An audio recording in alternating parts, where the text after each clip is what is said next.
எனது தாய் உள்ளங்களுக்கும் சகோதரிகளுக்கும் எனது வணக்கத்தை தெரிவித்துக் கொள்கிறேன். கடந்த நாட்களாக நான் பாடல்கள் பாடிக்கொண்டிருக்கிறேன். அந்த பாடலுக்கும் ஒரு சிறிய சலசலம் சாமியார் சினிமா பாடல் பாடியிருக்கிறார். சரி, அவர்களுடைய ஆசையை நிறைவேற்றுவதற்காக இன்று நமது கிறிஸ்தவ பாடல்களோடு பாடம் அல்லது தாய்மார்களுக்கும் அல்லது தங்கைமார்களுக்கும் அல்லது சகோதரிகள் கலங்காதே என் நெஞ்சமே. அந்த நெஞ்சத்தை எடுத்துட்டு இப்படி போட்டதாக உணர்வு பூர்வமா பாடலாம். கலங்காதே என் தாயே, கலங்காதே என் சகோதரியே, கர்த்தர் இயேசு அன்பு செய்ய காலமெல்லாம் காத்திருக்க கலக்கம் ஏன் தாயே, தாயே கலக்கம் ஏன் தாயே, கலங்காதே என் நெஞ்சமே. நம்ம விதவை கைகள் என்று சொல்வதை காட்டி வீர பெண்கள் என்பதை சுட்டிக்காட்டுவது, வீர மங்கைகள் தைரிய சாதிகள் என்பதை சுட்டிக்காட்டுவது பெருமை கொள்ள வேண்டும். எதையோ இழந்து விட்டோம், எதையோ பரிதவித்து விட்டோம், எதையோ நம்முடைய வாழ்க்கையில் இழந்து தவித்துக் கொண்டிருக்கிறோம் என்பது அல்ல. அவர்களை இழந்தாலும், அவர்கள் நம்மை விட்டு பிரிந்தாலும், அவர்கள் மண்ணுலையில் இருந்து மண்ணோடு மண்ணாய் போனாலும், ஆனால் ஒருவர் இருக்கிறார் நம்மோடு.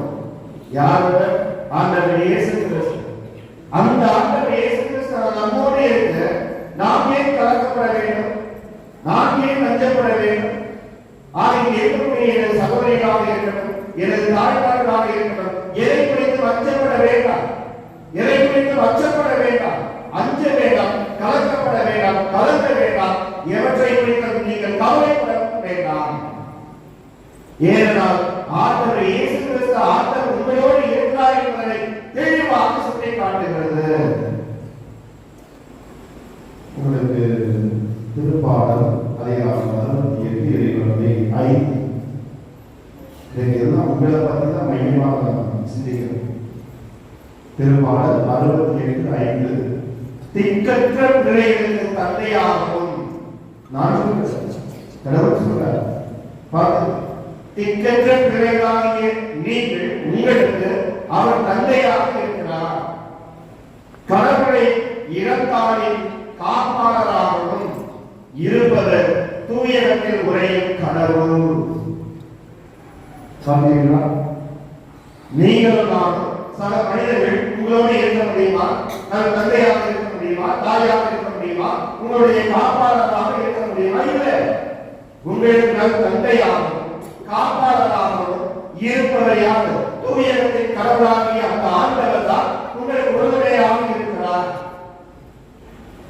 ஆக எவற்றை குறித்து நீங்கள் கலக்கப்பட வேண்டாம், அஞ்சப்பட வேண்டாம், எவற்றை குறித்து நீங்கள் கவலையோடு கண்ணீரோடு இருக்க வேண்டாம். நான் இருக்கிறேன் என்பதற்கு ஆறுதலாக இருப்பவருடைய அற்புதத்துடைய பாகம் இயேசு கிறிஸ்து. ஆகவேதான் இன்றைய நாளில் நமது பங்கு இருக்கக்கூடிய ஒவ்வொரு வீர மங்கைகளையும் வீர பெண்மணிகளை அழைத்து உங்களிடம் ஜெபிக்கிறோம் என்றால் அந்த ஆண்டவர் உங்களோடு இருக்கிறார் என்பதை இன்னும் வலு சேர்க்கத்தான், இன்னும் உறுதிப்படுத்தத்தான் ஆண்டவர் இன்றைய நாளில் உங்களுக்காக ஒதுக்கி இருக்கிறார். அடுத்து என்ன சொல்றாரு தெரியுமா? கடவுள் கடவுள் தான் சொல்றார். நாம் சொல்றேன் விடுதலை பயணம் அதிகாரம் 22 இறை வார்த்தை 22-24. அதிகாரம் 22 இறை வார்த்தை 22-24 அழகா சொல்லுவாங்க. விதவை அனாதை யாருக்கும் தீங்கு இழைக்காதே. உங்களுக்கு தான் சொல்றாங்க, உங்களுக்கு யாரும் தீங்கு இழைக்காதே என்று எச்சரிக்கிறார். அடுத்ததாக நீ அவர்களுக்கு கடுமையாக தீங்கிழைத்து அவர்கள் என்னை நோக்கி அழுது முறையிட்டால் நான் அவர்களுக்கு செவிசாய்ப்பேன். புரியுதா? உங்களுக்கு யாராவது தீங்கிழைத்தார்கள் என்றால் உங்களுக்கு யாராவது தவறிழைத்தார்கள் என்றால் நீங்கள் கைப்பெண்கள் என்பதால் வீர வந்தேன் என்பதால் உங்களை தூற்றினார்கள் என்றால் உங்களை தேவையில்லாத பேசினார்கள் என்றால் யாரோடு இணைத்து பேசினார்கள் என்றால் நீங்கள் கண்ணீரோடு அந்த ஆண்டவரிடம் வந்து மன்றாடுகின்ற பொழுது என்ன சொல்கிறார் பாருங்க, கடுமையான எச்சரிக்கையாக அவர்களுக்கு கொடுக்கிறார். என்ன சொல்றார் பாருங்க, மேலும் என் சினம் பற்றி எரியும். பார்த்தீங்களா, உங்களை பற்றி எவனாவது இல்லாதது கொள்ளாதது சொல்லுகின்ற பொழுது, உங்களை பற்றி கூற்றுகின்ற பொழுது, உங்களுக்குரிய நீதி கிடைக்காதது போது அந்த ஆண்டவர் என்ன சொல்கிறார், அவருடைய சினம் பற்றி எரியும். அடுத்த நாட்களை எடுத்து படிச்சு பாருங்க, பற்றி எரியும். அடுத்த என்ன சொல்கிறார், நான் உங்களை என் வாழ்வுக்கு இரையாக்குவேன். நான் அவர்களை யாருடைய வாழ்வுக்கு, அவருடைய வாழ்வுக்கு இரையாக்குவேன். இதனால் உங்கள் மனைவியின் விதவைகளாக, யாருடைய மனைவி, இந்த உங்களை எதிர்க்கிறார்கள், உங்களுக்கு எதிராக இருக்கிறார்கள், அவருடைய மனைவிகள் எப்படி ஆவார்கள், விதவைகள் ஆவார்கள். உங்கள் பிள்ளைகள், யாருடைய பிள்ளைகள், அந்த உங்களை எதிர்க்கிறார்கள், உங்களை தேவையில்லாத பேசுகிறார்கள், அவருடைய பிள்ளைகள் எப்படி போவார்களாம், தந்தையற்றோர் ஆக. எவ்வளவு கடுமையான எச்சரிக்கை விடுகிறார்கள். அதனால எச்சரிக்கையாக கணவனை இழந்து இருக்கக்கூடிய பெண்களுக்கு எதிராக யாரும் எவரும் பேசவும் கூடாது, அவர்களுக்கு எதுவும் தீங்கிழைக்க கூடாது, அவர்களை பற்றி தவறாக சித்தரிக்க கூடாது. இப்படி சித்தரித்தால் கடவுளின் எச்சரிக்கை கொடுக்கிறார், நீ கணவனை இழப்பாய், மனைவியை இழப்பாய், பிள்ளைகளை இழப்பாய் என்று எச்சரிக்கை கொடுக்கிறது. தைரியமாக கடவுள் இத்தகைய வார்த்தைகளை உங்களுக்கு சொல்லி தைரியப்படுத்துகிறார், ஊக்கப்படுத்துகிறார், திடப்படுத்துகிறார். இன்றும் என்றும் எப்பொழுதும் நீங்கள் தைரியசாலியாக இருக்க வேண்டும். இத்தனை ஆண்டுகள் மட்டுமல்ல, இனி வரக்கூடிய காலங்களிலும் நீங்கள் தைரியசாலியாக இருக்க வேண்டும். எல்லாவற்றிற்கும் கடவுளோடு இருந்திட வேண்டும். ஆகவேதான் கடவுள் உங்களுக்கு இத்தகைய அருளையும் ஆற்றலையும் கொடுக்கிறார் என்பதை உணர்ந்து வாழ்வீர்கள்.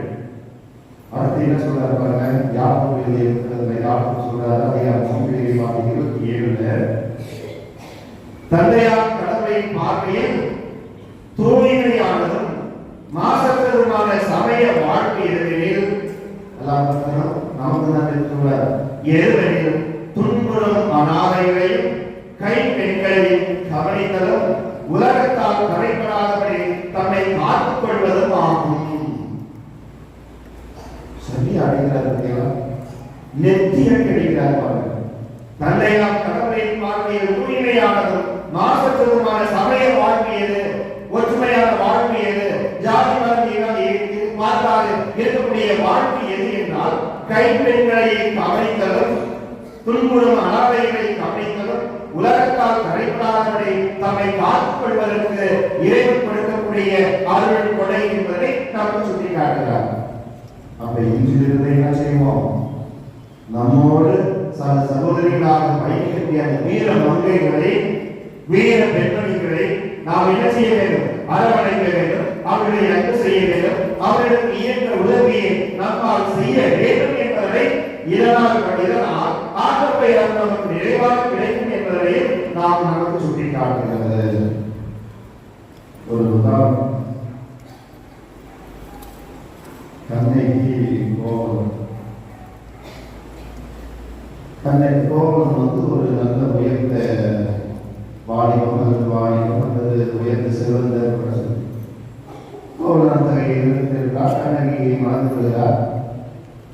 கோவலனுக்கு ஒரு அழுப்பு ஆசை வருகிறது. யாரை கவர்ந்து கொள்கிறார்? மாதவி, நடன மங்கை மாதவியை கவர்ந்து கொள்கிறார்.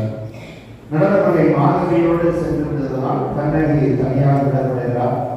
நடன மங்கை மாதவி அவருடைய வாழ்க்கையில் எல்லாவற்றையும் அனுபவித்த ஒருபாடு யாரு? கோவலன் விரட்டப்படுகிறார், கோவலன் வெறுக்கப்படுகிறார், கோவலன் புறந்தள்ளப்படுகிறார். கோவலன் என்ன செய்கிறார்? மீண்டும் யாரை நோக்கி வருகிறார்? கண்ணகியை நோக்கி வருகிறார். கண்ணகி என்ன செஞ்சா? வெறுத்தாளா? கண்ணகி வேண்டாம் என்று சொன்னாலா? இவன் என்னை கொண்டு தாழி கட்டியவன், இவனோடு தான் நான் இருப்பேன் என்று சொல்லி அனைத்தையும் இழந்த செல்வந்தனாகிய இருந்த கோவலன் என்ன செய்கிறார்? மனைவியை அழைத்துக் கொண்டு மதுரைக்கு போகிறார்கள். மதுரைக்கு போகின்ற பொழுது அங்கே என்ன செய்கிறார்? அவர்களுடைய கால் சிலம்பை எடுத்து தன்னுடைய பொருட்கள் வாங்குவதற்கு, தன்னுடைய அன்றாட செலவுகளுக்காக பொருட்கள் வாங்குவதற்காக தன்னுடைய கால் சிலம்பை தன்னுடைய கணவன் எடுத்துக் கொடுத்து அனுப்பி பொருட்கள் வாங்கி வர சொல்கிறார். ஆனால் அவற்றை விற்க செல்கின்ற பொழுது அங்கே இருந்தவர்கள் என்ன செய்கிறார்கள்? இவன் குற்றவாளியா அல்லது திருடனா? இவன் ஒரு திருடன் என்று சொல்கிறார். பாண்டிய மன்னனுடைய அரசனுடைய மனைவியுடைய கால் சிலம்பைகள் திருடி விட்டார் என்று குற்றம் சாட்டி அவன் என்ன செய்யப்படுகிறான்? கொல்லப்படுகிறான். கொல்லப்பட்ட பிற்பாடு கண்ணகி என்ன செய்கிறார்? வீர் ஒன்று எழுதுகிறார், துணிச்சல் அடைகிறார், தைரியம் அடைகிறார், கோவையாக அல்ல தைரியம் அடைகிறார். எப்படி எனது கணவனை கொல்லடியும் தைரியம் கொண்டு அவர் அங்கே போய் சென்று பாண்டிய மன்னிடம் முறையிடுகிறார். பாண்டிய மன்னிடம் உண்மையான செய்தியை எடுத்துரைக்கப்பட்டது. பாண்டிய மன்னன் அவ்விடத்திலேயே இறந்தார் என்ற வரலாறு கதை நாம் படித்துக் கொண்டிருக்கிறோம். படித்தது உண்மை. அதே போல கடவுளை இழந்து விட்டோமே, யாரும் உதவியாக இல்லையே என்ற கோடை உள்ளத்தோடு இல்லாது இத்தனை ஆட்காலம் நீங்கள் தைரியத்தோடு, உண்மையோடு, நேர்மையோடு அந்த ஆண்டவருடைய வழிகாட்டுதலோடு இருக்கிறீர்கள் என்றால் தொடர்ந்து அந்த ஆண்டவருடைய அடுத்த வாசல் உங்களோடு இருக்கிறது என்பதை உணர வேண்டும். யார் எதிர்த்தாலும் கோடை உள்ளத்தோடு அறிவிப்பீர்கள். மாறாக எல்லா காரியங்களிலும் எல்லா நேரங்களிலும் வீடு கொண்டீர்கள், துணிச்சலோடு எதையும் சாதிக்க முற்படுங்கள். அப்பொழுது ஏற்படுகளோடு இருப்பார்.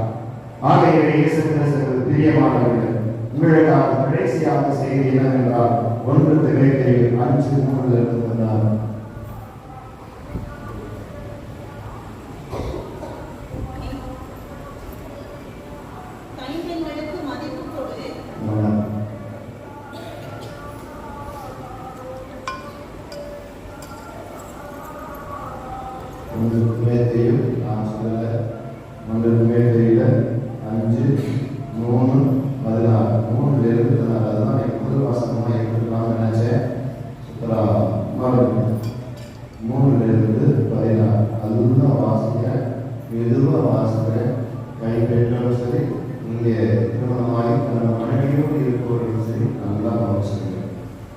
கைப்பெண்களுக்கு மதிப்பு கொடுக்கும்.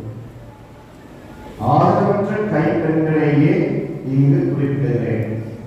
பிள்ளைகளோ பேரப்பிள்ளைகளோ உடைய கைப்பெண்கள் தாங்கள் கொண்டுள்ள இறை பற்றிற்கு ஏற்ப முதலில் தங்கள் சொந்த குடும்பத்தினரை பேணவும் பெற்றோருக்கு நன்றி கடன் ஆற்றவும் கற்றுக்கொள்ளட்டும். இதுவே கடவுளின் முன்னிலையில் ஏற்புடையது. ஆதரவின்றி தனியாய் விடப்பட்ட கைப்பெண், ஆதரவின்றி தனியாய் விடப்பட்ட கைப்பெண் கடவுள் மேற்கொண்ட எதிர்நோக்குகள் அல்லும் பகலும் மன்றாட்டிலும் இறைமைகளிலும் நிலைத்திருப்பாராக. அப்படி என்ன செய்யணுமா?